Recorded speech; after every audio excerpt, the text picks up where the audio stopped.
Yeah, I mean, I'm disappointed we're making these kind of mistakes at this point in the season. You know, and I think Just execution from the players' side, and they're just. I think they're trying to be aggressive and make plays, and sometimes to be a really good defensive player, sometimes you have to have a lot of patience. You have to wait for the play to develop. Much like we talked about Joey dumping the ball too early last week. Be patient, let the play develop. And instead of dumping the ball for a 4-yard gain, we could have had a 20-yard gain. Is that just everybody wanting to make the play to turn the game around? Right. Well, I think guys are pressing and not being relaxed and just being patient. And so that's why, like, a lot of people ask the question, well, do you think people care? Well, yeah, they care. They're caring a lot, and they're pressing instead of just being patient and let the play develop and reading your keys and reacting properly.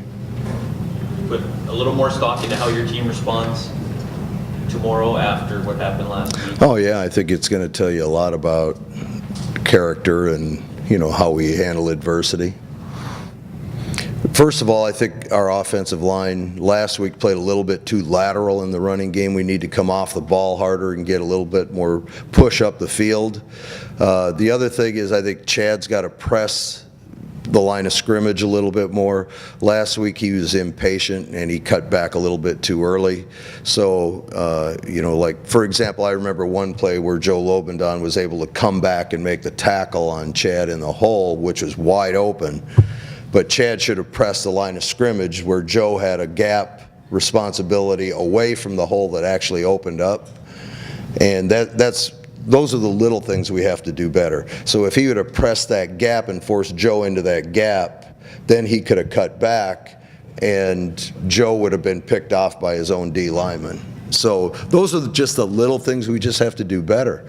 And instead of Joe making the tackle in the hole for a 1-yard gain, that probably would have been a 20-yard gain.